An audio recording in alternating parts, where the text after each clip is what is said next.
Losing one's child is probably a parent's worst nightmare. The bad news is that last year the FBI reported entries for more than 460,000 children who went missing. The good news is that number is lower than in the past, 31% in fact between 1997 and 2011. Primarily because of cell phones, which allow children to call for help and get out of threatening situations. But also, over the last 3 decades, we've become more aggressive about finding, prosecuting, incarcerating, supervising, and treating and deterring sex offenders. And we've put into place prevention programs and response systems such as Amber Alert. But Mary and Joseph didn't have cell phones, Amber Alerts didn't exist, and there were no police officers to turn to for help.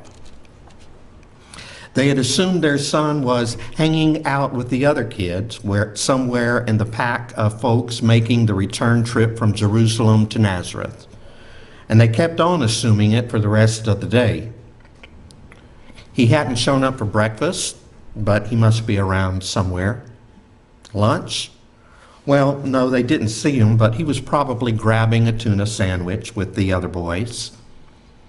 Finally, after dinner, as it began to get dark, and all the children had returned to the safety of their mothers and fathers to settle in for the night, reality began to dawn on Mary and Joseph. Their child was missing. And after checking in with some cousins and the other kids and learning that no one had, as a matter of fact, seen him all day, a mind-numbing panic began to envelop them. They had lost Jesus. But Mary and Joseph aren't the only ones who are guilty of losing him. You and I are also accountable for sometimes losing Jesus, aren't we? Oh, not in the same sense as Mary and Joseph lost him. We can't give the officer a description of where we last saw him or what clothes he was wearing, but we lose him in a different sense. It's only 2 days since we celebrated the high holy day of Christ's birth, but already things seem different, don't they? The glitz and glamour of the holiday has begun to fade. People will soon be heading back to work or school, and even some Christmas trees have already been dismantled and packed away. We are easing back into the routine demands of life, and all the while losing Jesus, the very incarnation of God in the process. But it's crucially important that we find him for the sake of not only our own spiritual welfare, but also for the world's. Jim Cast Keat describes an instant at one of his first jobs after college at a church where he led a ministry for preteens in which the adolescents found Jesus. I had created environments and resources for these 9, 10, 11, and 12-year-olds, inviting them to discover themselves as a part of God's unfolding story and to find God in whatever they do. One year at our annual summer camp, we challenged everyone to pay attention to all the places they find God. We had hundreds of blank cards, a bucket of thumbtacks, and a blank wall waiting to be filled. At first, these preteens wrote the stereotypical responses. I found God when we were praying, or I found God during our morning Bible study. But by the second day, I began to see different responses popping up on the walls. I found God on the zip line because I was afraid, but my cabin kept cheering me on. I found God in a blade of grass because a ladybug was crawling on it, and it was awesome. I found God in my camp counselor because she helped me fall asleep last night. As we look back over the year, It's easy to see where we have lost sight of Jesus and of God. The year was one which was marked by violence abroad and at home. ISIS claimed responsibility for both the attack on January 7th, when 12 people were killed and 11 were wounded at the satirical magazine Charlie Hebdo, as punishment for the publication of cartoons mocking the Prophet Muhammad, as well as the violence on November 13th, when 130 people were killed and 368 were injured in a coordinated set of attacks across Paris. Here at home in April, Freddie Gray died from spinal injury while in custody of the Baltimore Police Department, with violence erupting in the streets after his funeral. This year, for the first time since 1999, the city's murder rate has topped 300, with numbers skyrocketing after the clash between police and citizens. On June 17th, a shooter opened fire at the historic Emmanuel African Methodist Episcopal Church in Charleston, South Carolina, during a Wednesday Bible study, killing 9 people, including the pastor of the church. On November 27th, a right-wing extremist Christian targeted a Planned Parenthood clinic in Colorado Springs, Colorado, killing 3 people and wounding 9 with a semi-automatic rifle. On December 2nd, a husband and wife walked into a holiday party in San Bernardino, California, and opened fire, killing 14 people and injuring 21 others.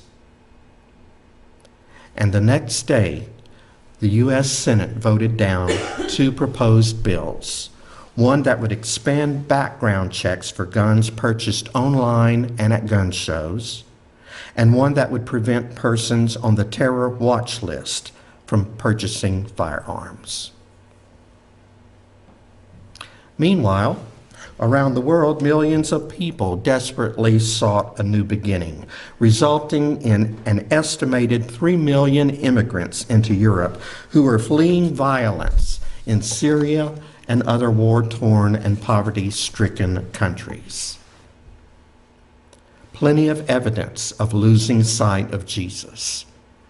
But if we look around us in the small goings-on of our everyday lives, there has also been evidence of God's presence. Take, for example, the student who came to class with her toddler because she didn't have a babysitter. And when the baby started to cry in the middle of class and the mom, all embarrassed, got up to leave, the professor took the kid from her, calmed him, and continued teaching with the baby in his arms. And there's the note that was found posted by a shop owner on the shop's window. To the person going through our trash for their next meal, you're a human being and worth more than a meal from a dumpster. Please come in during operating hours for a classic PB&J, fresh veggies, and a cup of water at no charge. No questions asked. Your friend, the owner. And there's the homeless man who found $2,400 on the street and turned it in to the police. His honesty led people to start a fundraising campaign on his behalf, which ended up raising more than $5,000, which he refused, insisting that the money be given to others and that all he wanted was a job. Or the $200 tip to a waitress, along with a note that said, "Brandy, thank you for your service. I overheard you talking about your son. Use this to visit him." Or the elderly man who had a heart attack while shoveling snow in his driveway. Paramedics took him to the hospital and then returned to finish shoveling his driveway for him. Or the Facebook post that said, "As I stood in line tonight at the public library, I watched as the clerk told a little girl she couldn't check out a book because she owed a 29-cent fine. Then I watched a teenage boy behind her dig in his pockets for some change and pay it for her. And then I felt better about the world. We lose sight of Jesus a lot in the world. God knows we've done it often enough over the past year. But if we look around, we can also find examples of finding Jesus and of God's love being manifested in everyday life. As you look back over the past year, you may want to take some time to think about where you have seen Jesus, but also think about where or when it was difficult to notice God's presence. What can you and our community do to continue looking for Jesus in the upcoming year? Don't stop looking for Jesus. He's there right in the middle of all the rubble and trash heaps of the grief and tears that make up life. He's there waiting to embrace you in his arms of love.